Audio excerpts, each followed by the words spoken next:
So welcome to Censorship and Identity, Free Speech for Me, but not for you. I'm Claire Fox, I'm the director of the Institute of Ideas, and despite the fact that this festival's slogan is free speech allowed, ironically we don't always have lots of discussions on free speech directly. We have, of course, had discussions over recent years on everything from the new hate speech legislation to trigger warnings, safe spaces and so on. But we wanted to take on this issue of free speech today, not from the point of view of saying, are you for or against free speech, but to look at some of the new challenges to free speech, and particularly that's coming at the moment from identity politics. So this panel is not for and against free speech, and I know that some people say, oh, well, everyone on the panel is for free speech. But if it were the case that everybody's for free speech agreed on everything, that would be very positive. But this isn't actually what this is about. What we want to do is to try and work out what the contemporary challenges to free speech look like, particularly in relation to competing identity groups, and particularly in relation to the demand that special rights are given to people to, for example, redress historic wrongs or contemporary oppression, and the kind of way that free speech can sometimes be curtailed for those who are said to have privilege over those without it, and so on. And this has led to some quite extraordinary things happening recently. Linda Bellos, as people will know, was disinvited by Cambridge University Student Union recently because of her views on the trans community. But it just seemed rather extraordinary because Linda Bellos, I've known for many years as an outspoken, anti-racist, black lesbian activist, self-proclaimed, can somehow be put into the same camp as a kind of reactionary person, and the no platform rules that were developed maybe to keep out fascists from universities are suddenly used against her. You can just see that things have kind of really changed. To give a quote from an American university dispute where there was an argument about a particular incident, one of the student activists said this: it doesn't matter what you say, said this to one of the professors, it doesn't matter what you say, an entire body of students of colour believe that this incident perpetuates racism. I don't think that white faculty have the jurisdiction to decide what is racist. And in many ways, that's the kind of dispute that we're seeing happening now. You can't challenge someone who claims that their experiential authority gives them the right to decide what racism is, who can be silenced, and so on. And that was a dispute about free speech. So I just wanted to explore this. I want to try and avoid straw men. I want to try and avoid caricatures. As somebody who's written a book about Generation Snowflake, a term which actually I despise, despite the fact that, according to Wikipedia, I popularised it. I don't want this to be a kind of like whinge about safe spaces or a whinge about identity politics, an attempt to actually try and get to grips with this, because one thing I do know is that those of us who have been involved in free speech for a long time can no longer just simply say, this is a free speech issue, and wave a copy of J.S. Mill and hope you can win the argument. It's not going to wash. It doesn't wash. And things are different, and we have to, in many ways, appreciate that. So that's what this is all about. I'm going to introduce the panel in the order in which they will be speaking. We have sitting next to me Toby Young, who is the co-founder of West London Free School, director of the New Schools Network, associate editor at The Spectator and editor of Spectator Life, author of several books, including What Every Parent Needs to Know, and is generally considered to be a general troublemaker, is the best way to describe Toby. You can guarantee that whatever he says is going to upset somebody, mainly me. Can we give him a warm welcome, please?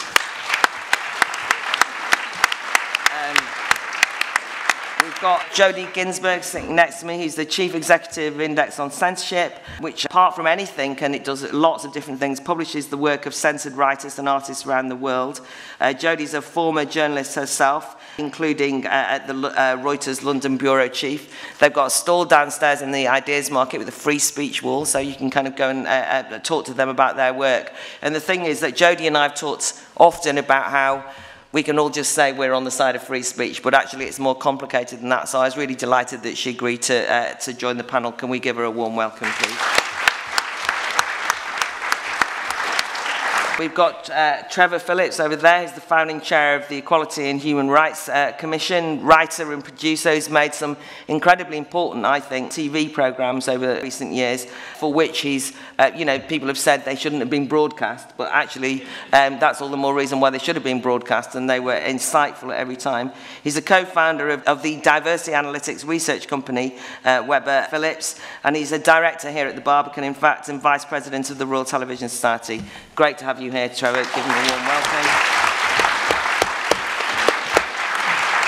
We've got Professor Frank Furedi, sociologist and social commentator, author of numerous books, the latest of which, Populism and the European Culture Wars, was discussed yesterday and is obviously on sale in the bookshop. Pertinent to this debate, he's also the author of On Tolerance and What's Happened to the University, about the campus free speech wars, or one of the aspects of it. And he's a well-renowned international speaker and public intellectual and an advisor to the Institute of Ideas. Can we give him a warm welcome, please? And finally, and I'm delighted to have at last persuaded him to come over from the United States to join us, we've got Nick Gillespie. Nick is the editor-in-chief of Reason.com and Reason TV. He's a star interviewer for The Reason and has interviewed everyone from Ozzy Osbourne and Johnny Rotten to Camille Paglia and Milton Freeman. He's the co-author of the Declaration of Independence, How Libertarian Politics Can Fix What's Wrong with America. And it's great to have Nick here for a variety of reasons. One, because I like his work, and Reason's a really interesting magazine in America, but also when the Institute of Ideas first set up, we rather preposterously organised an event in the New School in New York, and Reason actually were one of our great supporters, and that's where I met Nick, and he was speaking at the conference, and it happened just after 9/11, and obviously everybody said, because it was a week after, you've got to cancel, and I remember Nick saying, come on, let's do it, and we did it, and it was a great success, so it's great to have him here in London. Can we give him a particular warm welcome?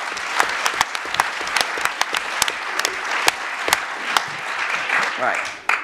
I've given all the speakers 5 to 7 minutes each. Okay, Toby.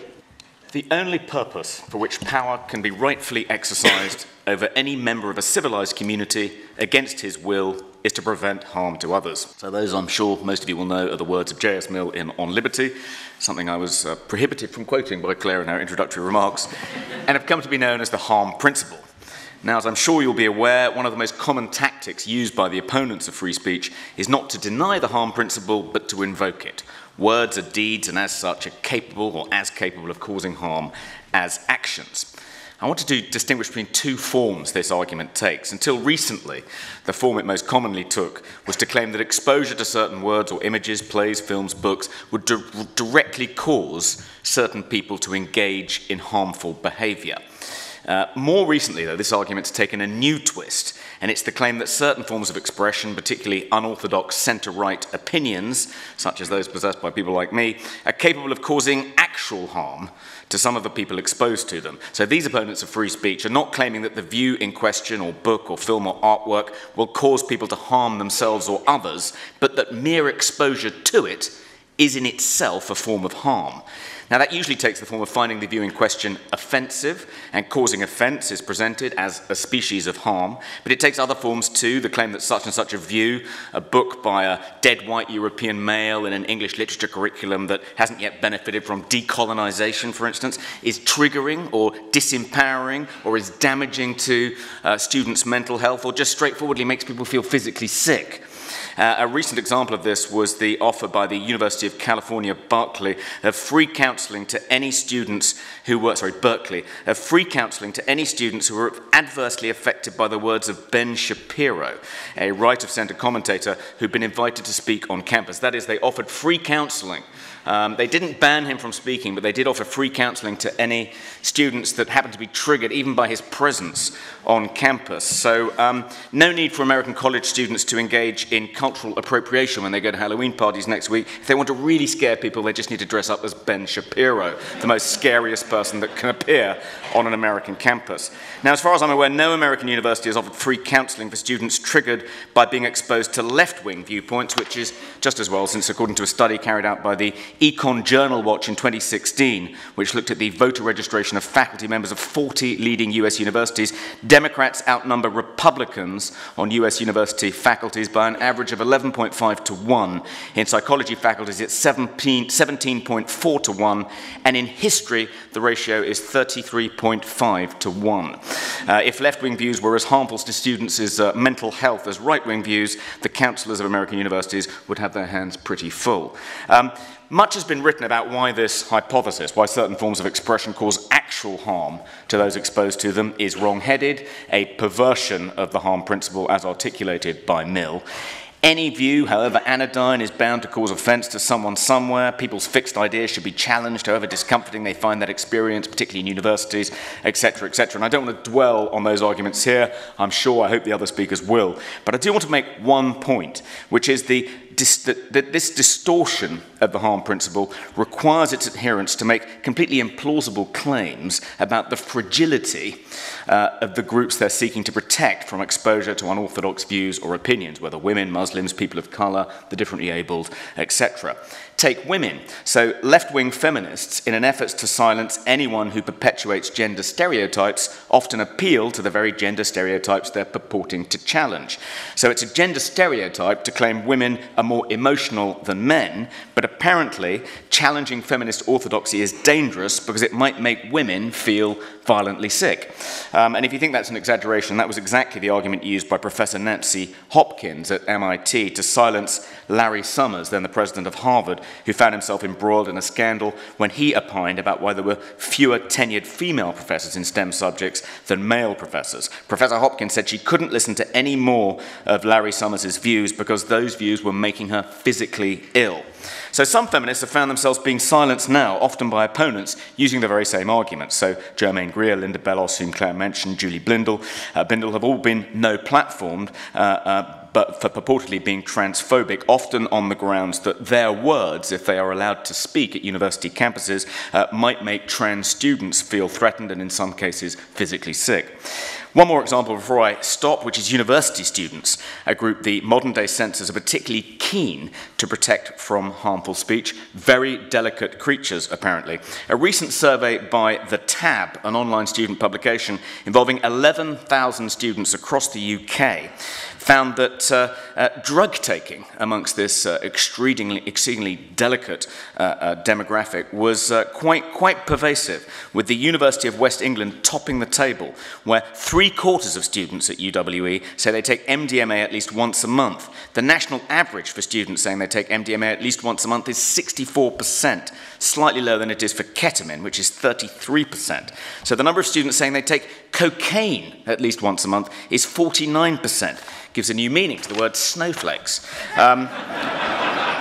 2/3 of Cambridge students say they smoke cannabis at least once a month, and Sussex is top of the Stoner League table, with 86% saying they regularly smoke wacky-backy.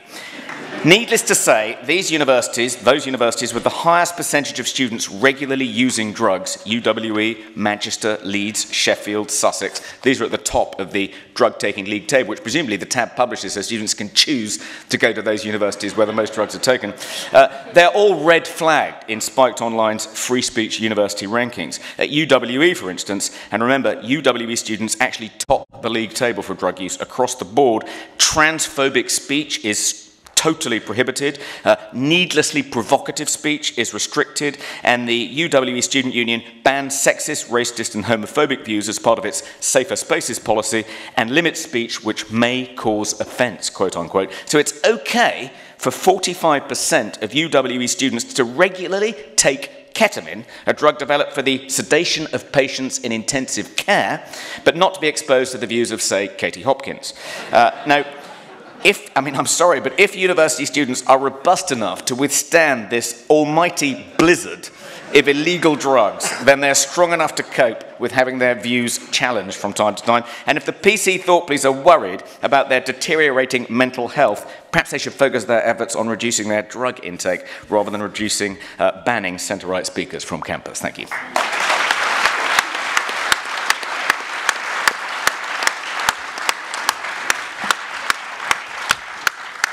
That was very good. That's what's called the warm-up act.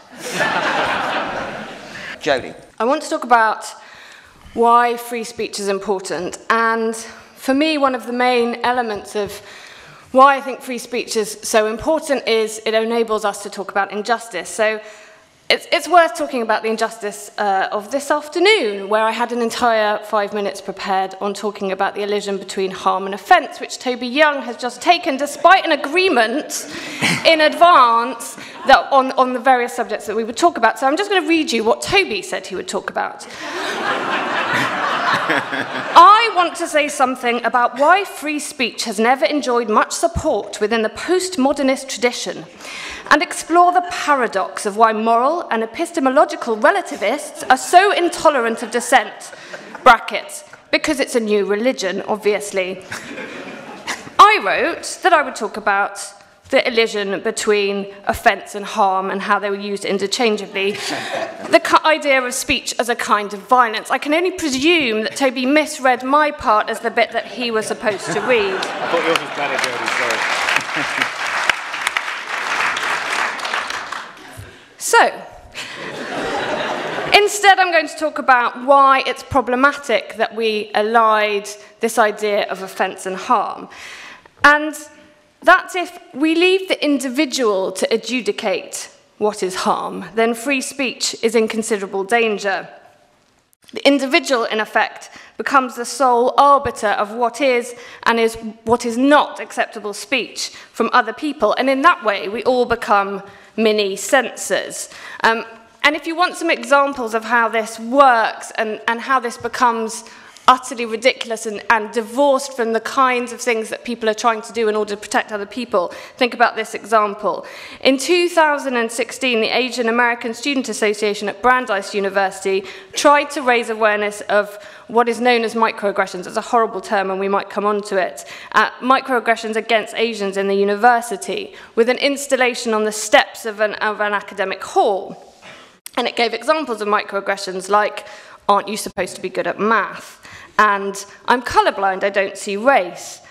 This, remember, was the Asian American Student Association trying to raise awareness of microaggressions against Asians. A backlash arose against this installation from other Asian Americans at the university who argued the display itself was a microaggression. And as a result, the installation was removed, and the president of the association wrote an email to the entire student body to apologise. This is the kind of circular motion we get into, in which everybody's speech gets censored because somebody decides that that is offensive, and not just offensive, but as Toby alluded to, harmful. Words have power. If we didn't agree that, I don't think there would be 200 plus people sitting in here listening to this conversation. If we didn't think words had power and indeed the capacity to wound, and again, I don't think we'd be sitting here trying to have the debate. But we do need to get away, I think, from the idea that in order to protect us from the potential of words to cause pain, that we need to stop the words from themselves or the people themselves from uttering them, rather than concentrating on finding ways to challenge those words. And I think that's very much where we need to take this discussion. Let's stop focusing on the words we need to censor, the people we need to censor, and the way to challenge ideas that we don't like. And I think we've become less successful at finding ways to do that. Because after all, what protects others' rights to say things that you find offensive, including Toby's right to take my entire speech this afternoon and use it, is also what protects all of our rights to say that we object to them.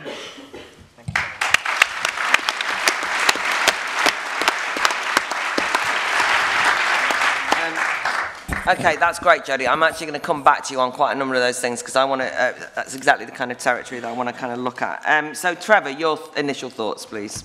I'm sitting here feeling a little guilty. Back in 1973, I suspect before most people in this audience were born, at Exeter University, the NUS had its annual conference, and this skinny black kid with an afro steps up to move a motion which is about overseas students' fees and the terrible injustice of it and racism and National Front on campus and so on.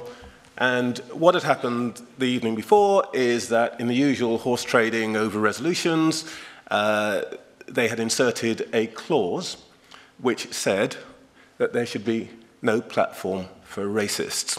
And this kid, who thought, frankly, that was really marginal to the whole thing, moved it. Fantastic success, start of an awful career, but actually it has come back to haunt us, whatever it is now, 45 years later. When we moved that, I mean, besides the fact that I did actually have hair at that time, this is the most significant difference for me, what we were really trying to deal with was the presence on British campuses of an overtly racist and violent political party, the National Front. My own college, Imperial College, was the home university of their youth organizer, a man called Stephen Nolan. So that was a context in which all of that took place. You can imagine, therefore, it comes as a surprise to me that now what was a practical answer to a practical point is now being discussed at a level which, frankly, is way above my intellectual and pay grade.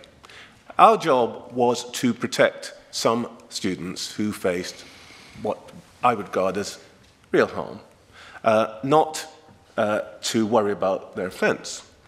Now, there's another side to this which I think has emerged since, and I just want to start by saying this, because I want to go on and talk about some other things. If you want to deal with free speech, if you want us to think about this as a matter of principle, to me there is only one central point here when it comes to the question of protection of minority groups. What we have learned in the last 150 years is that ultimately freedom of expression is the last and only defense of the minority in any society. When they've taken away everything else from you, the last thing they can take away is your voice. That was true about Sojourner Truth. It was true about the slaves in the Caribbean. It was true about the Jews in Europe. People can take everything away from you. What they cannot do, ultimately, unless physically they obliterate you, is take away your ability to express your pain, anger, frustration. So the defense of free speech on the grounds that it is somehow an offense to minorities simply flies in the face of every piece of human experience. And actually, what I would myself say to all of those people who think they're defending me by telling people they may not say this or that, shut up. Shut up.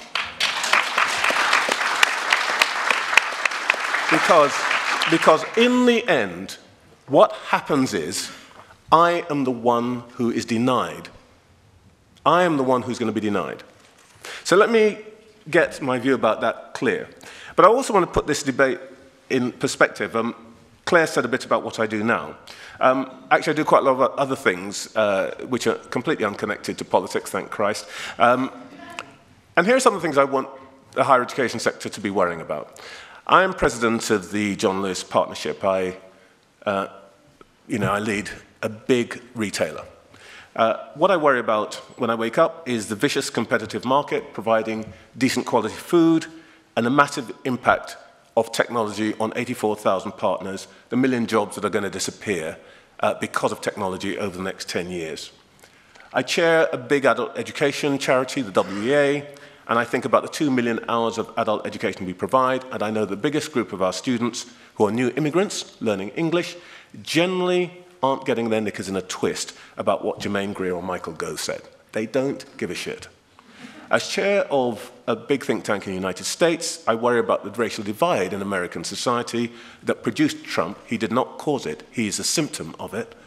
And what we do about it in big companies. That is the big worry.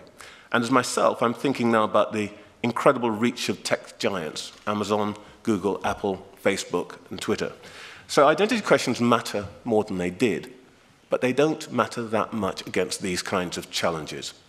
I think that, for myself, some of these controversies are simple admission of impotence in politics. The fact is that politicians have relatively little impact or capacity to deal with the kinds of things I've just talked about. So what they want to do is occupy themselves with stuff that they think they might be able to have an impact on by telling people what to do and what not to do. When I was a kid, you had to go to the government to get a phone, and the government will tell you when you could get a phone. The amount of money you could walk out of the country with on holiday was set by ministers. That's not true any longer. I think a lot of this is displacement activity. And as far as the universities are concerned, yeah, let me come to that point. All I can say is the authorities worrying about all of this is pathetic. It is absolutely pathetic. Any black student who gets to Oxford or Cambridge has gone through many, many more things than the microaggressions that people want to defend them from. And by the way, if you want to know how groupthink ends up, go and see The Death of Stalin in the cinema across the road. The last thing I want to say is this. Very specifically, the Mcpherson inquiry redefined hate crime so that anybody who defined something as a hate crime could report it. Now, is this the thing that the reasons given for concern about this is the rise in hate crime? Let me just give you some numbers. The biggest category in hate crime is 50,000 a year. Those are reported crimes, including verbal, graffiti, all sorts of things, online abuse. Let's assume that there's underreporting by 100%, so there's 100,000 of those crimes a year. There are 7 million of adults of colour in this country, which means, assuming all of those incidents were white or non-white, each one happens to a different person, it means that I stand a 1 in 70 chance of encountering one of these things each year, or frankly, once in my lifetime. Once in my lifetime. Let me just make clear, we are not snowflakes. We are not snowflakes. We do not need this kind of nonsense to defend us. What we need are people to worry about whether we're getting equal access to jobs, whether we are getting into universities at the same rate as other people, and whether we're getting jobs when we come out in the same rate. And there's a cost to all of this, and this is the last thing I want to say, Claire. For women, the row about transgender is now beginning to rob women of the right to state their identity as women. It's shocking. It's absolutely shocking. And when it comes to race, one of the worst things that has happened in the last 15 years has been the controversy over harm, supposedly, about conversation about race. It's meant that certain research projects have essentially become unfundable. And one of those is about a drug called Bidal, which was shown to work more effectively for African Americans than for others. Bidal had to be withdrawn because of the controversy about having a race-specific drug.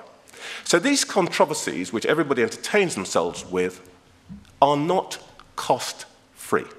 They are disastrous. Thank you.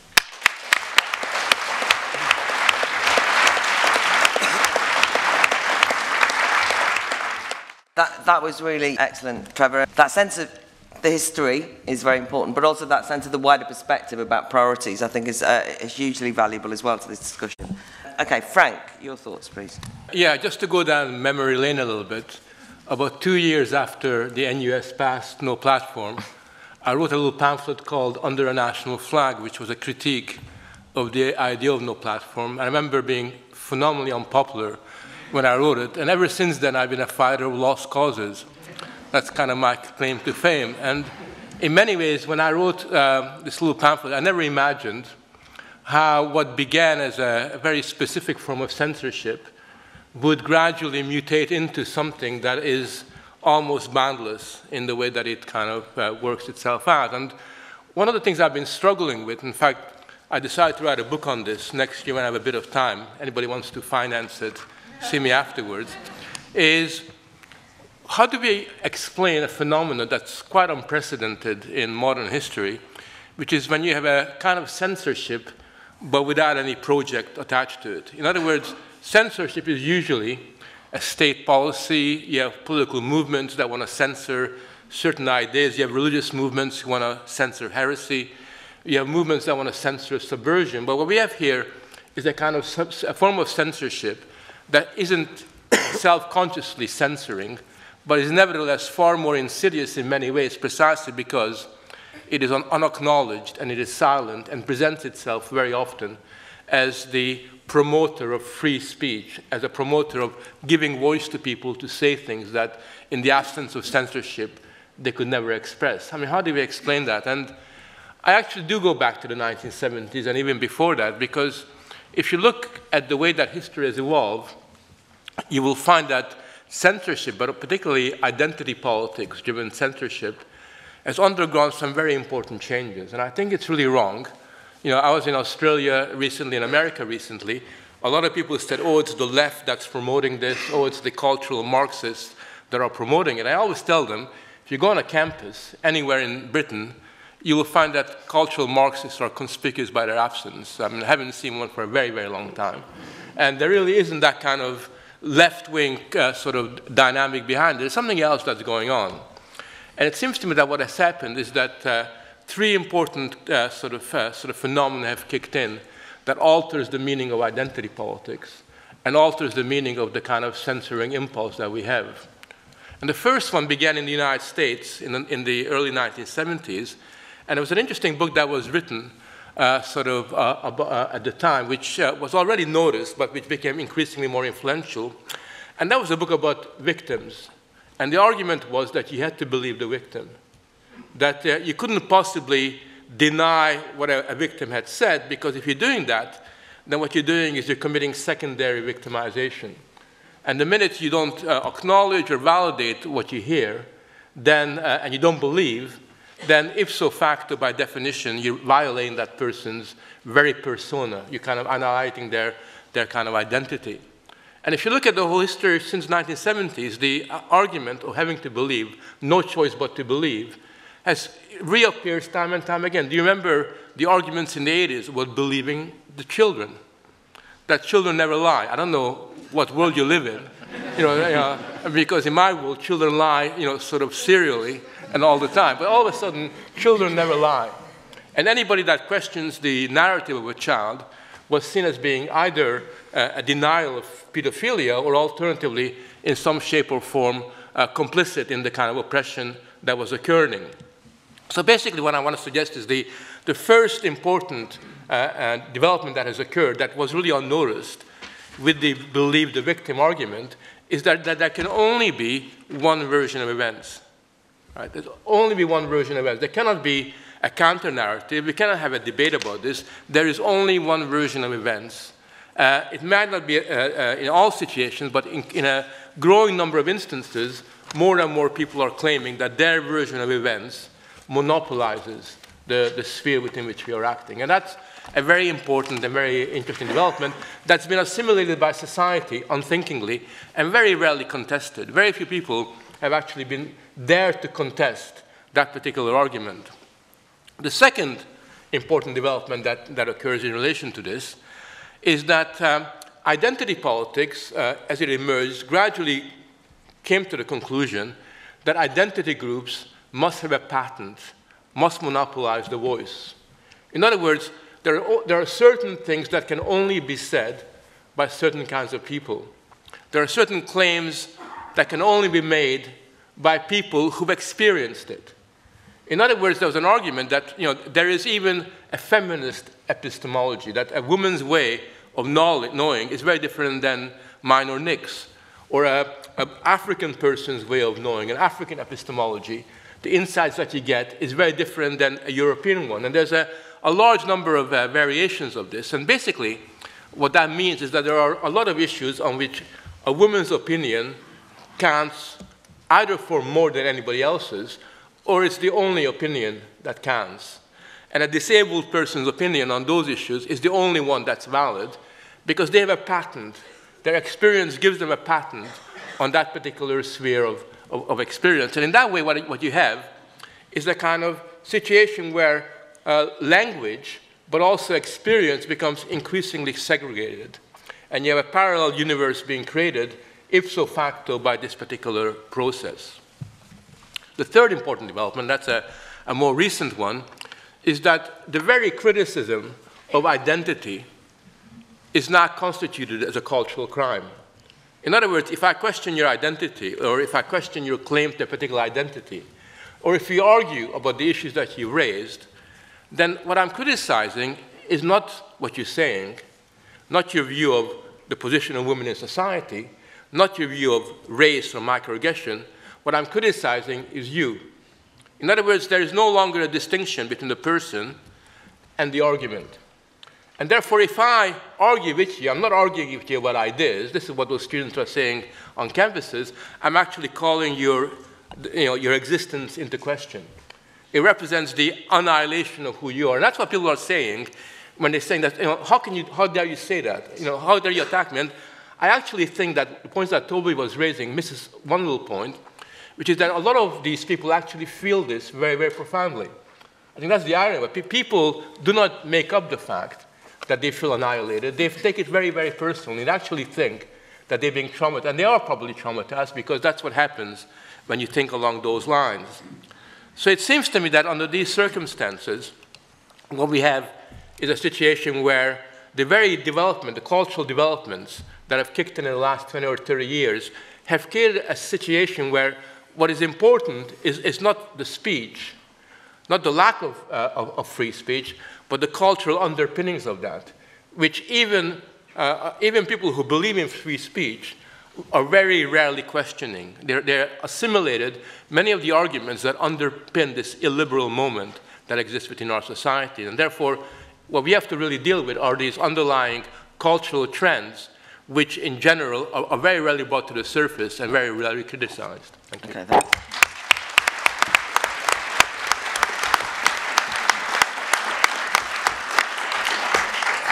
Thanks, Frank. And I think some of those underlying cultural trends are things that we've been exploring over the last 2 days here in this and other sessions, but I definitely want to focus in on them in the conversation. Nick, your thoughts, please. Thank you, and I especially want to thank Frank for not counting me as a woman, because I grew up in a household where I was constantly being called a pussy. So it's good to be identified on the male side of the ledger. I'm also, I have to admit to having, like probably a lot of you, gone into a post-lunch coma, especially after Toby started talking about all of the drugs being taken at college. I think we should have the battle of ideas at Cambridge or West England College, was it, next time? And it's also very strange that taking drugs would keep people from talking. In my experience, I get a lot more loquacious, but such as it is. I mentioned colleges partly because I spent a lot of time on colleges. I went all the way through grad school, that type of stuff. In America, and I'm making no claim to being Ben Franklin here, but in America, I think we've come to the conclusion that colleges are not a serious place anymore. I don't think anybody in the creative arts, I don't think anybody in technology, in business, in the business of creating interesting worlds is focused that much on colleges anymore, because they're just kind of useless cesspools that are either run by or for children. And I refuse to think, and I'll come back to this, because I actually think as much as free speech is under attack, it is always under attack. We actually live in the greatest moment for free speech and free expression ever. In my lifetime, at the very least. I won't say all of human history, although as far as I'm concerned, my life and human history are completely contingent or overlap personally. What I want to talk about here, and I'll come back to the college question, but obviously censors no longer present themselves as censors. They're doing something else, because nobody really is being censorious openly. And what I want to discuss are some of the different identities who feel aggrieved and are moving to, I think, in much more radical and definitive ways, shut down speech they don't like in a way that really harms society and the possibility of innovation and freedom. And to that end, I want to talk about, in 2015, on the website that I edit, reason.com, I posted something in the wake of the sentencing of Ross Ulbricht, who had created a dark web or a deep website called Silk Road, where you could buy or sell virtually anything, including a lot of illegal drugs. He was finally sentenced, and the judge who was sentencing him basically went off on a jag about how dare he think, because he had read Ayn Rand as a child or something, that he could create a world where people would be free to come together and buy and sell whatever they wanted. What a piece of shit he was. Went on, and I wrote a commentary about that. Some of our commenters said things about a federal judge as awful as saying that, you know, she should be fed into a wood chipper, like in the movie Fargo. Other people said, I hope that there is a special place reserved in hell for her. We were subpoenaed for commenter information by the federal government. And then where we were for 6 commenters, and they said that you need to turn over all of the material you have about them, identifying, because we're afraid they're going to kill this judge, that they represented true threats. We got in touch with the commenters before they put a gag order on us, where we couldn't tell anybody, even the people whose information we were turning over, you know, what they wanted to do. So they knew about it, but then we had a gag order put on us. And it was such a true threat, the government was so worried that these people were going to go after, all of whom's information was essentially publicly available, that they gave us a week to comply with this, even though they were terrified that these people were going to go rent a wood chipper and drive across the country and try and feed this judge into it. I mean, it's classic chilling effect, both on the part of a media organization and as well as individual actors. That, you know, that's one form, and it was because it was a federal judge, and there's a standing grand jury, a standing star chamber in most district courts, federal district courts in America, where they can just bring, it's open-ended, and they can just bring charges against all sorts of people and subpoena all sorts of information, place gag orders. So that's one identity. You know, federal judges should be treated differently than you or me. Political activists, political actors in the United States, speech, the United States in many ways was founded upon anonymous speech. Certainly the Constitution that we live under now was adopted through basically championed in anonymous essays that led to its passage. Political speech is incredibly tightly regulated in the US, where you have to disclose who donors are, where you can spend money, things like that. Millions of dollars in fines at the federal and state level are constantly being levied against people, essentially to punish them for acting against the status quo, or in ways that federal election committees or state-level election committees. That's another identity. So we're supposed to have a First Amendment that defends specifically political speech, and yet we're constantly being regulated and fined, sometimes to the point of bankruptcy, for failing to file the right forms. In 2014, a graffiti artist in Brooklyn was charged not for vandalism. She was a graffiti artist, so she was vandalizing in the sense she was, you know, spray painting on buildings that she didn't own or property she didn't have permission to. But she was charged with criminal mischief as a hate crime for spray painting slogans like Nazis equal NYPD, and this one, which is pretty brutal, NYPD pick on innocents. She was attacked because the police have a protected identity. They're snowflakes in this case, and this happens quite a bit. The pushback against Black Lives Matter, whatever people might think about that, a movement that is devoted to talking about police abuse of minorities, particularly blacks.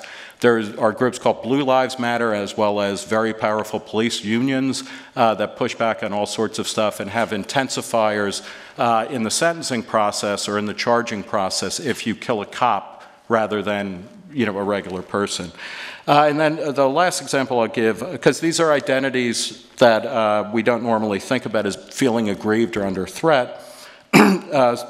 Scientific expertise, the FDA, which regulates medical devices and a lot of prescription drugs and other things in the US, stopped a group called 23andMe, which does a cheap genomic sequencing for you in 2013 from sharing information about genetic markers that may or may not predispose you to certain types of genetic problems like Alzheimer's or diseases that are like Alzheimer's or Huntington's. It was loosened up a little bit in 2017, but still smaller than before. This is a real restriction on speech that doesn't quite get the same outrage as a campus event. In North Carolina, dietitians, you have to be a registered dietitian to talk about you know, what people can eat. So these are some of the other identities which I think, because they come with the power of the government to force people to shut up or to go to jail or to have time, It's a big problem. I want to leave with 2 quick points. Quick. Okay, obviously we can't let the most aggrieved among us dictate what, what is allowable or unallowable speech, but we also need to recognize a way to bring them into the conversation. And I'll go back to colleges here. Milo Yiannopoulos' college tour, his, what was the... Cancer is... The faggot, dangerous faggot tour. It was challenged at a lot of campuses. I would argue there was no intellectual content. Having it at a college, he was trolling people. If we believe in free speech, and I think Milo should have as much free speech, I think he should be on Twitter and all of that kind of shit, but he and I think people who defend free speech should be critiquing him. This is a guy who goes around on college campuses and calls women fat cunts. As a taxpayer, I'm kind of aggrieved by, that I'm paying for that. But we need to call out stupid speech that is merely trying to say, oh, political correctness is destroying speech. That's part of our job as free speech activists, to be seriously engaged with stupidity on the right, left, or anywhere we find it. And then to go back to a very quick moment of optimism, if the answer to bad speech is more speech, we're in an extremely great position here. I know as the publisher of an alternative website whose ideology is not overwhelmingly popular, things have gotten better and better over the past 20 years, even as political correctness has tried to shut down more and more discourse. Okay, thank you.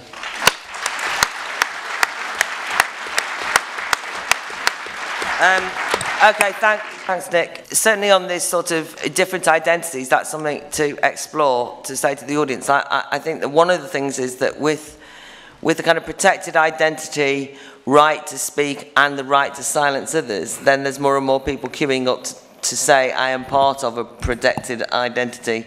And you see that in particular.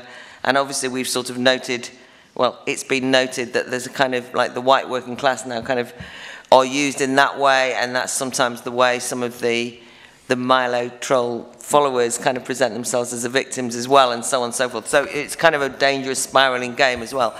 Right, I do want this to be looking at the identity politics question.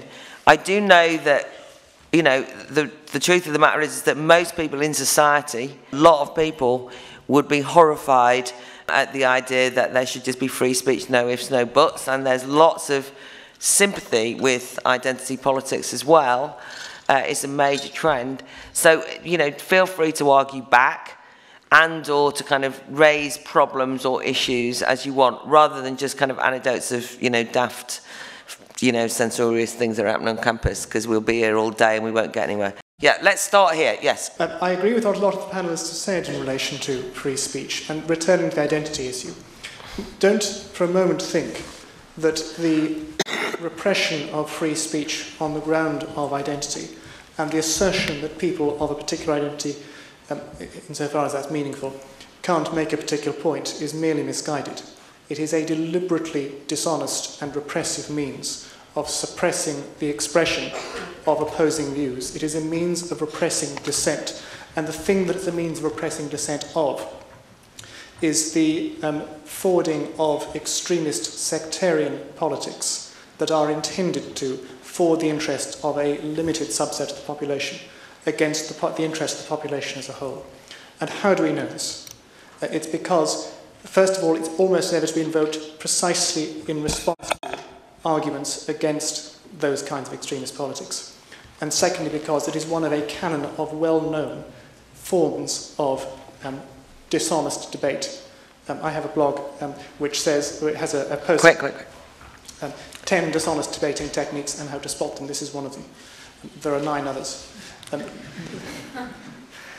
So it is a part of a means of cynically suppressing dissent from a political viewpoint and trying to dominate the political conversation by force, fear and fraud. Trevor is spot on. I think with the rise of identity politics, if you like, what we've seen is the transition of sort of defending individuals from real harm to a defence of particular ideas. And I think Frank Furedi, you touched on this as well, that when people are criticised about ideas that they hold, for whatever reason, they seem to have, they find that their feelings are hurt because ideas that they hold are criticised. So by logical extension, it seems that for certain people, certain groups of people, I think the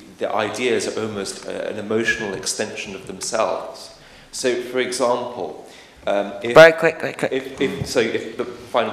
one were to criticise Islam, one might be accused of Islamophobia or attacking Muslims, but one is attacking the actual ideas within Islam itself rather than the individuals themselves. And that's a very clear and very important distinction, but I think it's a very relevant it's a very relevant concern at the moment. There was, I saw recently online, there was this video of an American student, or students berating one of their lecturers, and one of the female students in particular struck me, and she kept screaming at him over and over, "You are what you say. You are what you say." And it struck me that it is something that's quite fundamental to identity politics, that if you are what you say, if I am what I say, then if you disagree with me, you're not just disagreeing with what I say, you're disagreeing with who I am. I'm disagreeing with my being. So if you attack my ideas, you are actually attacking my being.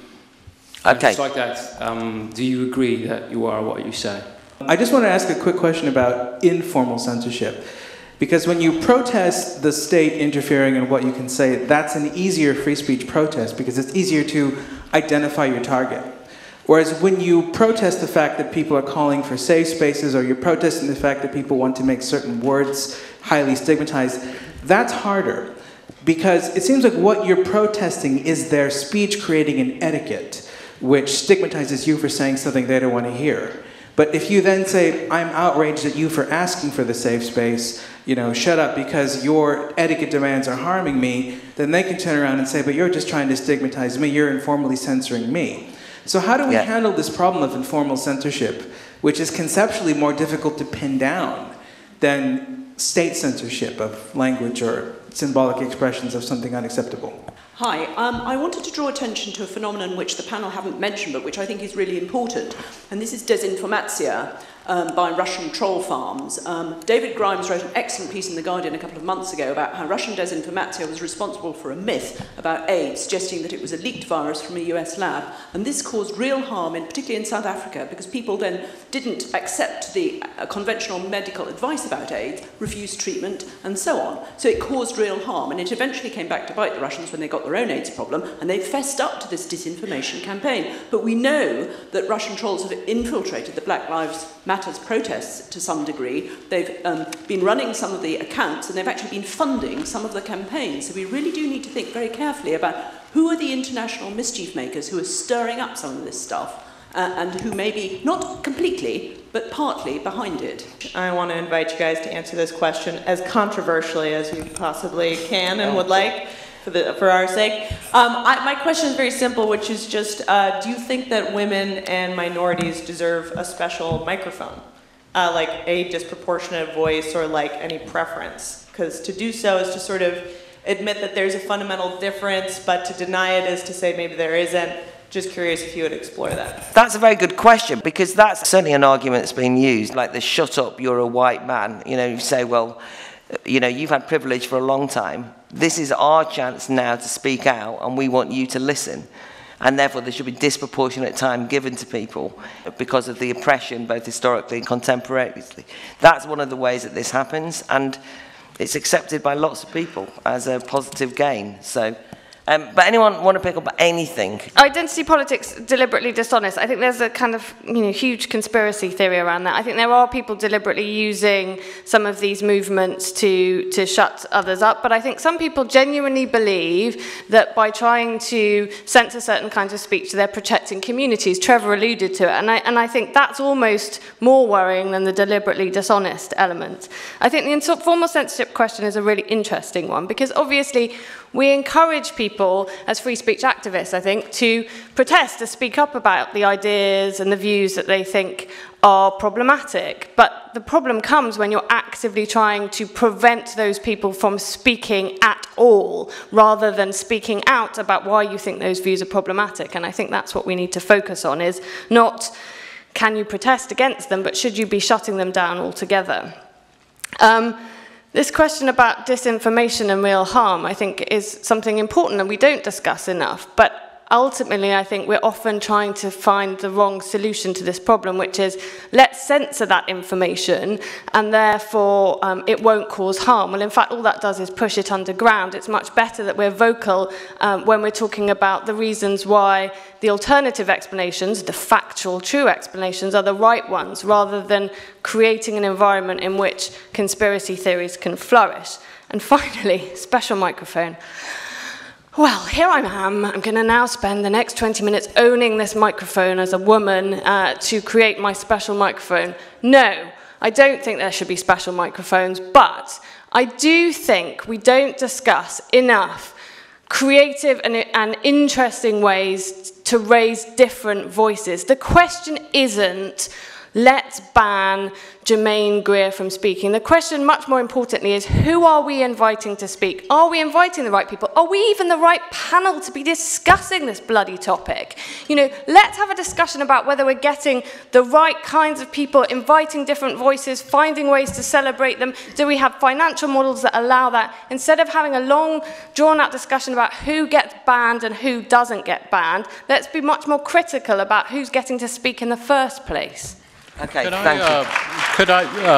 Claire, can I follow up real quickly on that? No, Toby first, then you. Thanks, God. But does he get 8 minutes again? Oh, shit. I'll try and keep it brief. You spoke longer than anyone, Nick. Well, I'm American. Yes. I'm the hegemon. And he's on drugs. Careful, I might sneeze and the rest of you will catch a cold. I wanted to just tease out the connection between identity politics and the lack of belief in free speech and the attack on free speech. And I think it goes something like this, that if you are an identitarian, if you're part of that postmodernist tradition, you believe that people are wholly defined by whatever category of identity they happen to belong to, and that those sources of your identity, those categories can't be transcended, and that they are just an expression of power, and the relationship between different identity groups is one of typically the oppressed to the oppressor. And if you believe that people can't transcend those categories of identity, then what is really the point of different groups trying to communicate with each other? All they'll ever be doing will be trying to articulate whatever the ideological framework their various identity categories that intersect have saddled them with. And there isn't any point in a free exchange of ideas. It's only if you believe that people are more than the sum of those various arbitrary identities, that they can transcend them and come together in a kind of sacrosanct space to freely exchange ideas and change their minds and grow and converge on the truth. It's only if you believe in that Enlightenment idea about the value of discourse that you can see a point for defending and preserving those sacrosanct spaces. And if you don't believe in that, and I do think that the agenda, which Frank said that some of the attacks on free speech don't seem to be accompanied by an agenda, I think the agenda, the postmodernist agenda, is to dismantle the West. It's a challenge to the Enlightenment tradition, a challenge to the very idea that there can be a free exchange of ideas, and just the substitution of this kind of Hobbesian battleground in which these different groups vying for power are just battling it out. I think it's an attack on the Enlightenment with dismantling civilization. Okay, thank you. Nick? Yes, yeah, Nick. Real quickly. One, I think the postmodernist agenda, rightly understood, postmodernism as defined by Jean-Francois Lyotard is incredulity toward meta-narratives, and I think that's a better way of understanding. I don't understand the British antipathy to postmodernism, I think, as it's properly understood, and it actually implies a need for more voices because we recognize that no system of knowledge or comprehension or experience in the world really gets at things. And in a liberal order, I think a liberal order is inherently postmodern because it begins by acknowledging that none of us has complete access to knowledge or truth, and that we only gain progress by actually interacting and talking among each other. To me, I see it as fundamental to the need for free speech, which brings me to the question about do historically unrepresented viewpoints, as well as genders, identities, whatever races you want to call it, do they deserve special microphones? Perhaps not a dedicated microphone, but for fuck's sake, it is so boring. I mean, if you're in the United States and, you know, with Fox News, where it's run by Rupert Murdoch, and then it was created by Roger Ailes, and then its main guy was Bill O'Reilly, there is not a lot of anything there except a lot of loose skin and apparently Viagra floating around throughout the system.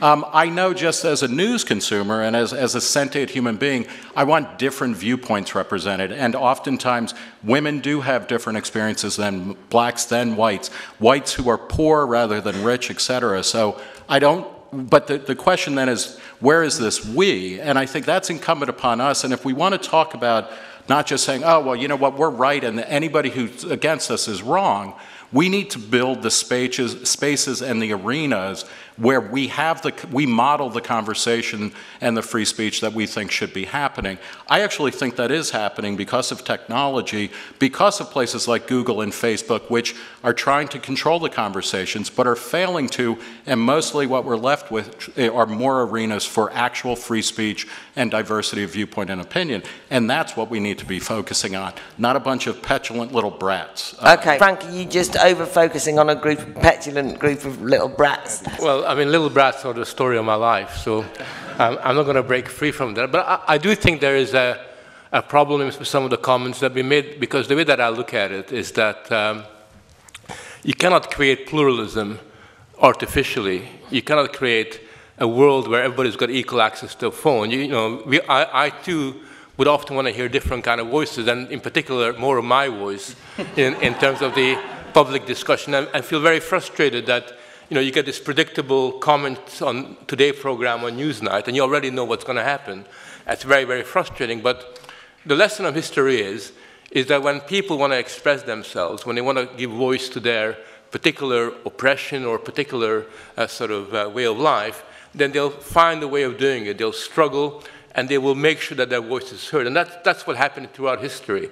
And it seems to me that organic process of people's will to do something, to make themselves heard, is not something that you or I, anybody can second guess. And that organic process cannot be short-circuited in a paternalistic fashion by, here's your microphone, here's your voice, and everything else.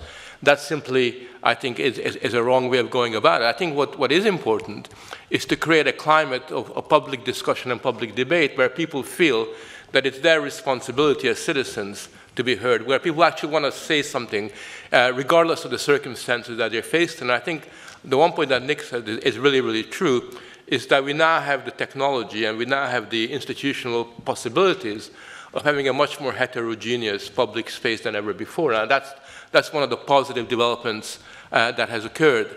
I want to say one little thing, very small thing, which hasn't been raised at all, but something I've been feeling really strongly about, which is because free speech is so important, and because the issue of censorship is so important, it's important that we don't actually discover censorship where it doesn't really exist.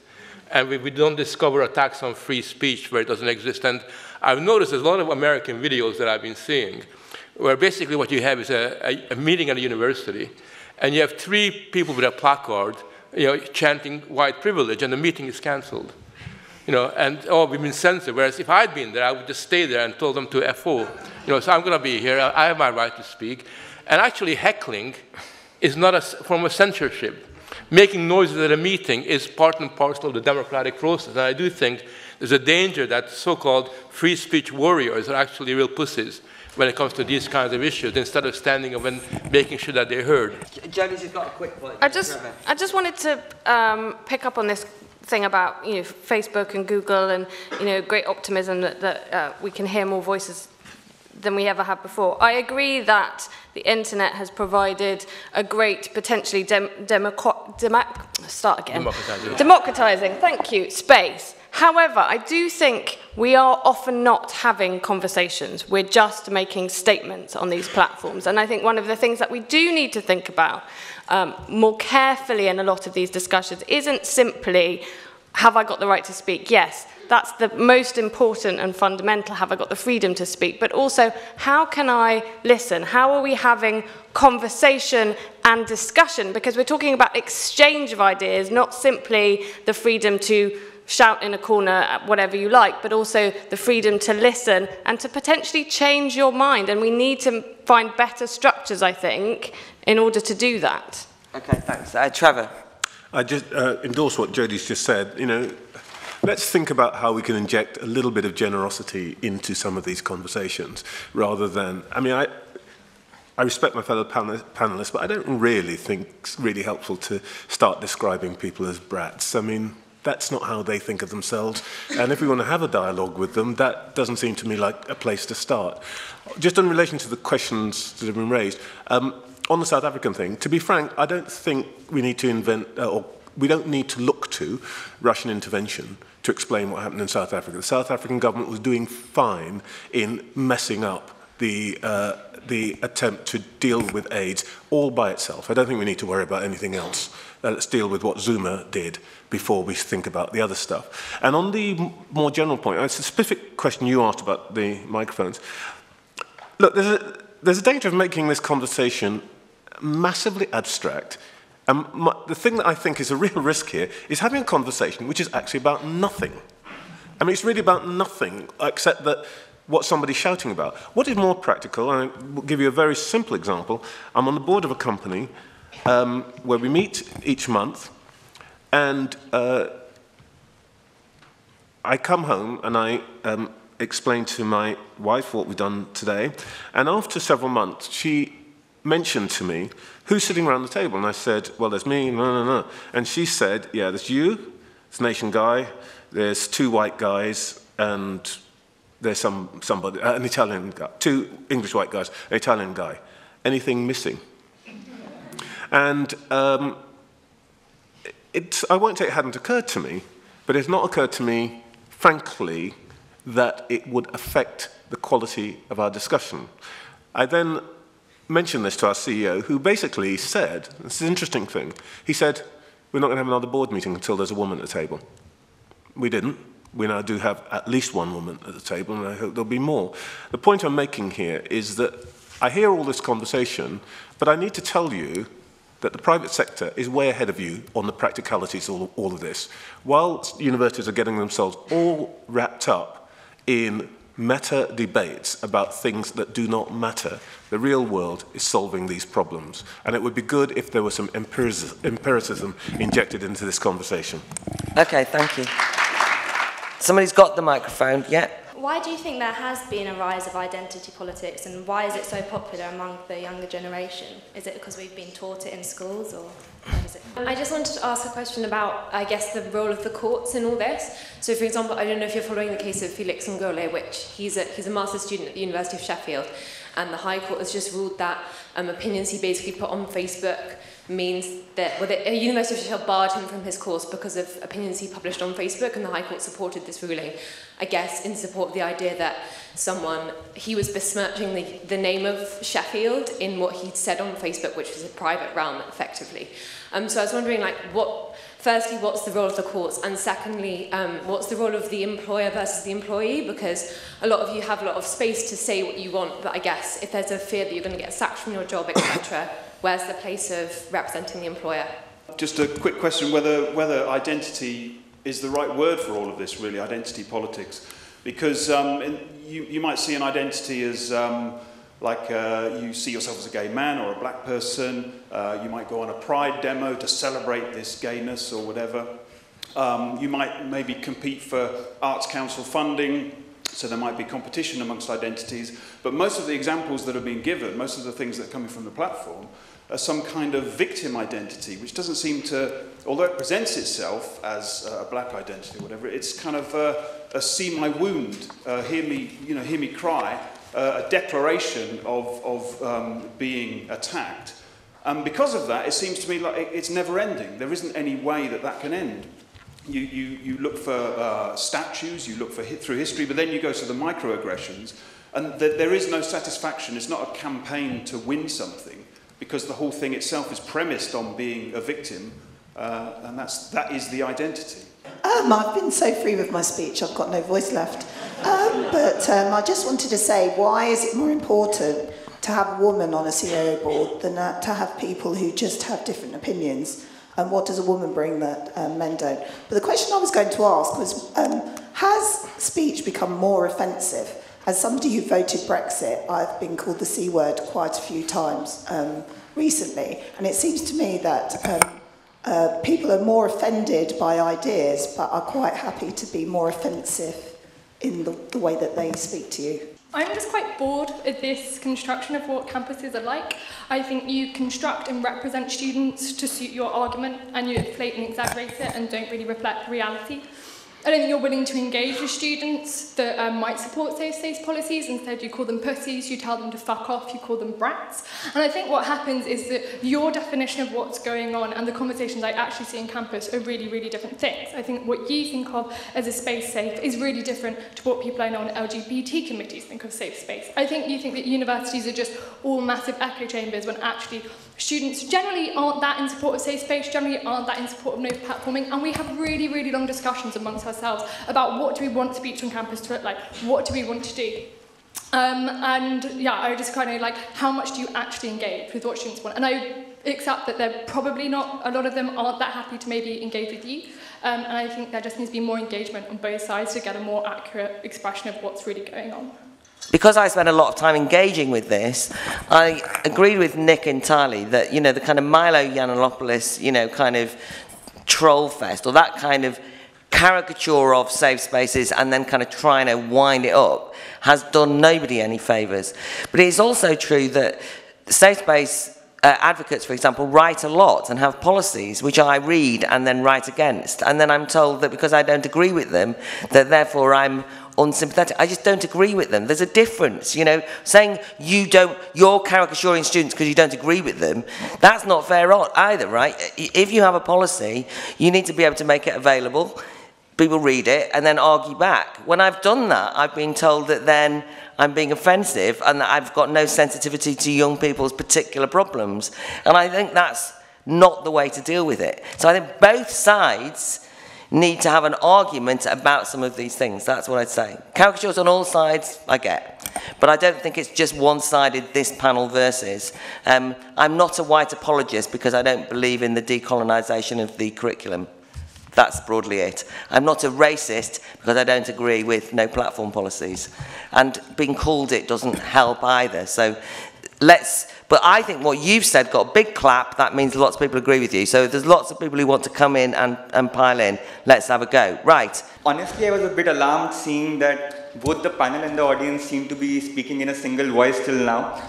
And gladly I have something to rebut. First of all, to the first speaker. In all politeness, sir, you made a very good rhetoric, but the example you gave about students having drugs and also being subjected to safe spaces, I didn't find them linking together. Secondly, sir, you spoke about how it's more important to focus on economic issues and empowerment in that sense. But my question to you is it really wrong to be sympathetic? Is it really wrong to be empathetic? Have we arrived in a situation where we are weighing physical and economic good as more powerful, as more desirable, rather than your spiritual and mental understanding? When John Mill wrote about it, probably the mental sphere wasn't that well understood, but today we know that ideas and such kind of explosive thoughts do have the potential to cause real mental harm. So are you not degrading, are you not reducing the importance of these ideas compared to the economic and physical one? I'd just like to refer to Nick's defense of postmodernism, sorry. There has to be objective standards and reality if you're going to have free speech. So we know there are certain things that are right and wrong. We know there are facts, and we know that there are lies. The trouble with postmodernism is that it's a subjectivist discourse, which is effectively a power play and therefore a reflection of the individuals concerned, and then it becomes a manifestation of the ego, and then this is why you get snowflakery and the people who are ultra-sensitive, because the argument is totally personalised, and that is, I think, the problem with it. Rather than piling in on students, I wanted to talk about, yes, we can hear more voices thanks to social media now, but actually some of those voices are more protected than others. And I would like to ask you guys on the panel about, say, the protection of Trump on Twitter versus people having to hand over their phones in immigration so that their Facebook accounts can be checked to see whether they've said something against someone that they disagree with.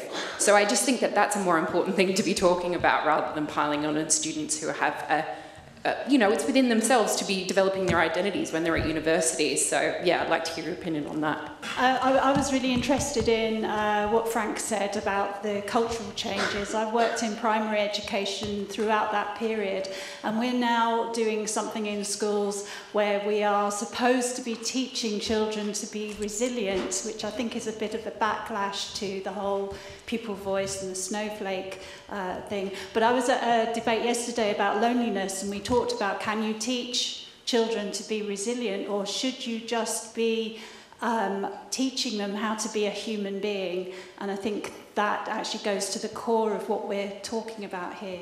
I think there is a danger of the caricaturing of some of the madder forms of censorship on campus, although they are important. I think what's more interesting as well, though, is the reality of everyday relationships between academics and students on campus, where overt ideas of censoring free speech don't appear day to day, but slowly, there is a growing climate, particularly on the part of academics, about asking robust questions in class, about being critical of students' ideas or their work, on the grounds that it might cause offence, particularly to so-called disadvantaged groups. So these ideas start to percolate down into the everyday life of the university. And just very quickly, because I come from the University of Sheffield, it was a student complaint about the social work student who posted comments from the Bible against homosexuality that led to the university excluding him from the course. So that was where ideas about what's offensive goes from student to student and has resulted in him being excluded. I want to get back to this issue of lived experience, because this is the constant go-to trope, and also the hurt feelings. And I think there's a reason for that. These two claims are totally subjective, and it leads to complete relativism. So if you tell me that you're really bored right now, or that you've got a headache, there's nothing I can say to contradict you. You're right. End of. So the reason for grounding the argument always in experience is that it gives the claimants perverse authority. And we can, however, we can press the claimant, because an experience is always an experience of something. So if you say you're having an experience of God telling you that you have to murder prostitutes, as the Yorkshire Ripper did, well, now you're putting that into a propositional form that can be tested against objective evidence. So if someone says, I'm experiencing racism right now, we have to then know what racism is. We need a working definition. Now, at the moment, it means everything. And because racism means everything, it actually means nothing. And this leads to the absurd situation where this is the Social Secretary, Desiree Rogers, gushing in an interview with the Wall Street Journal. She says, we have the best brand on earth, the Obama brand. Our possibilities are endless. And likewise, Advertising Age says, the brand Obama is big enough to be anything to anyone. It's so vague and amorphous that it can be used for any kind of advocacy. Okay, thank you very much. You were talking at the very beginning about the conflation of true harm and moral offense. And I was wondering, where do you draw the line between those two? Because I think we can all agree that there are some speech acts which cause true harm. The most famous example being the angry mob in front of the corn cob dealer. So where would you say does true harm end and moral offense begin? And who is allowed to draw that line? Is this not a sign of the decadence of the West and how far we've slipped, that it feels quite absurd that this conversation even is happening? I think it's a question of proximity. If anyone has ever lived in a state where speech is oppressed, they're well aware of the realities. I feel there's a lack of pragmatism. There are far more important things that we could be discussing rather than safe spaces. Quick question for Frank. This is just when I'm talking to my students about things like respecting diversity and difference and trying to discuss this at the level of ideas and politics, it feels to me that they think that it's a matter of politeness and etiquette and being a decent person. And that seems to be a very different discussion to me. So I'm wondering if the etiquette issue is something to explore. Just trying to unpick the three points that Frank made at the beginning about the kind of cultural changes. So just the last one. I think the way you explain it is really useful because it explains the kind of hysterical nature of some of these discussions that people, when you criticise their politics or you criticise their ideas on race or gender, they take it so personally. But in a sense, you present a kind of pessimistic view. So what is the way through that? If people believe it so much when you criticise their ideas, how do you get into that? Because it seems to me, when you see this in front of you, it's a very difficult thing because people take it to heart so much. There seems to be the gap to get in there seems to be so small. While the panel just kind of work out what their kind of final thoughts. I mean, I think that it's just worth saying that one of the things that happens is that there's this interchangeability about what, for example, we might mean by racism, and I feel passionately about racism and fighting it. But some things that get described as racism in the debates that I have, not just on campus, by the way, God, if only it were confined to campus, then it would be different. Some things that get described as racism to me to kind of stop me interrogating things or what have you, I consider to be trivial. But of course, that seems like then I'm insulting people by saying, but I'm thinking, no, God, if you knew what racism was, but then it's like, So I think that but lots of things get thrown in the pot. But the other thing that happens, and this is one of the things which I also talked to Trevor about as well when we met, is that, we haven't discussed it here, but in terms of identity, there's been a number of times, and I'm going to be chairing a panel afterwards, where I've wanted to, and I think it's important to discuss, for example, the rise of radical Islam in this country. And when I've tried to discuss that in relation to, I hardly need to remind people that there's been the odd terrorist attack, and there's all sorts of other, it's not just that. I've been told that I am insulting Muslims and I'm being Islamophobic, right? So these things have real consequences, and that therefore I'm accused of being a racist. So this thing about identity and free speech, and people can say, well, isn't there more important things to talk about than students? This is the heart of politics at the moment, and how you conduct politics is actually curtailed by some things which might look like mad things when they're on campus over there, but actually stop people being involved in politics, serious politics, all the things that we've been saying we want to do something about. In order to be political, you have to have open and free discussion. And if you can't, because you're constantly watching what you say or being closed down, that seems to me to be problematic. So just into the context of what this is about, that's what this session's about. And I think that does not mean that we should make fun of students who are who argue for safe spaces, although I do think that they're wrong. I think that's part and parcel of an important discussion about how we deal with speech and politics. So anyway, okay, so I'm gonna sort of just whiz through for people to just kind of give us their final thoughts, and I'll do it in reverse order. So, Nick. One of the questions that was raised just a second ago that is really important and that we didn't touch on is where did identity politics come from in its current form? In America, at the very least, there has always been a victim culture. Nathaniel Hawthorne, arguably, our most famous and accomplished writer, was bitching and moaning about the damned mob of scribbling women when he was writing because they sold more books than he did. The Puritans certainly never felt anything other than victimized by history and by the Indians and by everybody around, the Pilgrims rather in the US. I realize a different context. In the current context, what happened is there were affirmative action programs that were very rigid and very quota-based that came into being in the late 60s and early 70s, particularly to help blacks and to a lesser degree women to overcome real and and distinct prejudice that had been in place for centuries, essentially. I mean, most better colleges in America were not even coeducational until about 1970, and those programs stayed in place long after the first kind of 2 or 3 orders of serious exclusion had been addressed. So there's this residue of power that is still there to reward an ever-growing number of identities. And I think people who run those programs and people who might see themselves benefit from those programs continue to operate them as if it's still 1955 in Mississippi, even in Cambridge, Massachusetts. That's part of the problem. And that has now flipped to a point where white identity politics is a huge thing. And you have the alt-right bitching and moaning about being excluded because there isn't enough Nazi representation in higher education.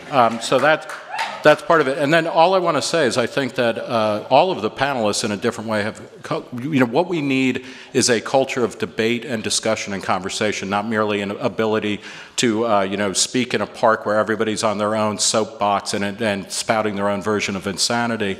And that, I think the only solution to that ultimately and to grow that culture is to model it in your own work and in your own places and to build those marketplaces of ideas, those fora, that would allow that. And part of what I do at Reason and we try and do is to have good faith arguments where we're not misrepresenting the people that we disagree with, whether we're engaging the best arguments that we disagree with and then working through there. But I think that's the way forward ultimately. Okay. Yeah, I really disagree with the guy in the back who said that free speech is not that important. And quite a few people had said it's a really mundane, trivial matter. There are all these earth-shaking, important issues around the world. And isn't it really pathetic that there's a panel here, discussing this really silly subject? I think that attitude is the attitude that prevails on campuses, because I think you're absolutely right, the person over there, that most students aren't interested in any of these issues. That's absolutely right.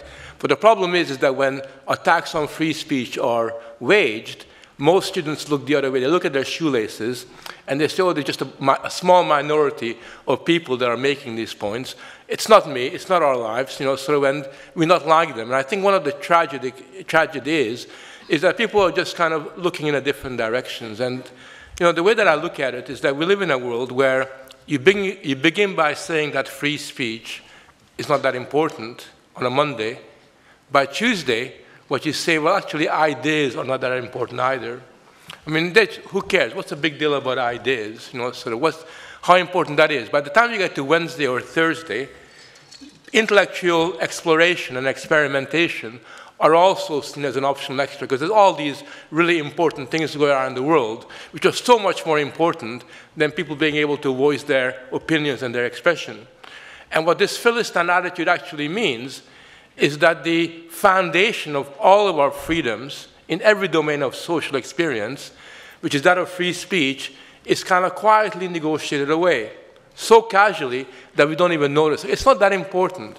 And we forget the fact that without free speech, there cannot be public life. We cannot have communicate with each other. There cannot be any of the other freedoms, because free speech is both logically and chronologically prior to all of our other freedoms. So as far as I'm concerned, there is nothing more important than this. And it's not my personal hobby or my personal kind of perversion that I think this is important. It's what the experience of human history has demonstrated to us throughout the centuries. Okay, thank you.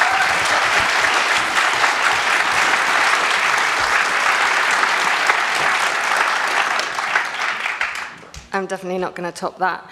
What I think has been interesting, though, is listening to all the questions, is what different people have heard from this discussion. So some of you have heard that the discussion has been nothing but calling students brats and discussion about safe spaces. That's certainly not been the experience for me sitting on this panel. Others have heard that it's been about representation and diversity and other voices. And to me, that says that what we say and what other people hear depends very much not just on our ability to express ourselves, but our willingness to really listen properly and listen beyond our own experiences and our own viewpoints to the viewpoints of other people. And if you want something really practical to do to enable you to do this, when you leave here, go to the Index on Censorship booth, pick up a copy of our fantastic magazine, which is available to you at a reduced price today of just £5, and read some stories of people who are not based here, whose viewpoints are not those of people in universities debating safe spaces. They're people based in Bahrain, Azerbaijan, China, Ecuador, and read some different things that take you out of your own experience. Trevor, top that. Oh, I'm not even going to try. Can I just respond to the very, very fair question, she's gone now actually, who asked about why a woman? Well, it's a really good challenge. I think the answer for me is very simple. We don't want to paint by numbers. Just having different kinds of people in the room isn't that important in itself, except it's an indicator. For us, having this drawn to our attention was a reminder that we hadn't really been thinking about whether we had the right number of voices, question you raised, Jodie, the right kinds of voices. And the truth is that whatever one thinks in theory, identity does matter. I will never have the experience of being a woman. I just will never know what it is like. I know that it is different, and it seems to me that when we are making decisions about small or large things, sharing different experiences helps us make better decisions. So it seems to be very straightforward. The second thing I just wanted, someone asked about, economics versus empathy and all that stuff. Well, I sort of, there's a part of me that would love to go along with that, but let me tell you, being unemployed and homeless and poor is a bigger proximate danger to somebody's mental health than somebody not being nice to them. Simple and straightforward. And on the more general point, lots of things that one could say about the discussion. I just make two quick points. We should not dismiss the difference of identity out of hand. I know it's now becoming fashionable to say, we're all the same under the skin and all the rest of it. It just isn't true. It just isn't true. There are things that are true about me that will never be true about the majority of people in this room. For example, my family has sickle cell. Now, this is just a medical condition. Oh, it's just a thing that you fix. Actually, it isn't a thing you fix. I have a nephew who has never been able to swim with his children because of his condition. It's just a very different experience, and I'm sure there are other people who will have similar kinds of experience. The point is, we are different. The question is, how do we understand and negotiate those differences? That's a real task that we're facing today. And the question that I think is still, in a way, unresolved, and it's not just about campuses, it's more widely that it's come to the fore there, is how do you deal with a setting of social norms? Now, I think what's happening in campuses has turned into a species of bullying. That is to say that you find different ways of forcing other people to accept your view, either by saying, you're in charge, or if people don't agree with you, they're killing you or making you hurt or whatever it is. I think we've got to do better than that. It seems to me the person who spoke about resilience is absolutely onto something here. I would rather focus on how we get people into a place where they feel more capable of having arguments than thinking about how we stop other people expressing what they are and what they feel. The point is, though, that, and I referred to the death of Stalin, I was a bit skeptical before I went to see it, but actually, I think it taught me something really interesting. I saw it last night. Reminded me of something really, really interesting. That the change happens very slowly without anybody noticing. That the things that become too difficult or too much of a pain or will cost you, some social interaction or will be a price to your family. My daughter's in the audience. She grew up going back to school and having people say, do you know what your father said last night? For Christ's sake. These things creep up on you and change without your knowing about it. So the person who said about the informal censorship, I think, is onto something.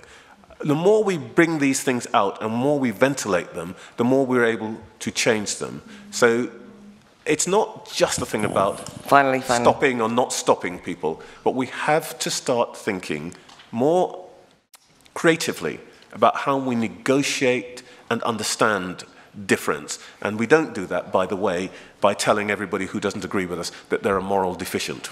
Okay, fine. Right, finally. Some of my fellow panelists, some people in the audience, I think, are being a little bit glib about the danger posed by the postmodernist intersectionality cult.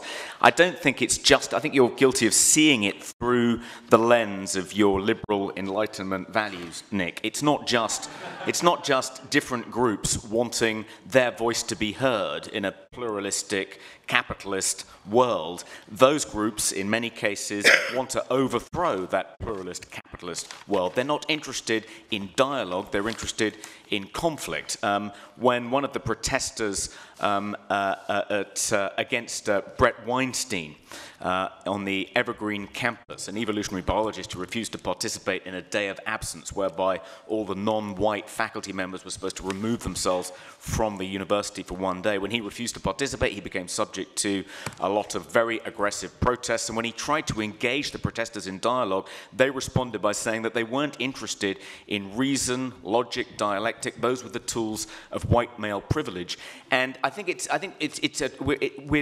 danger to underestimate the strength of this cult. It has the quality on American campuses, and in some cases in British campuses too, of a new evangelical, almost quasi-Christian religion. People are expected to confess their white privilege as though confessing a sin and then recant.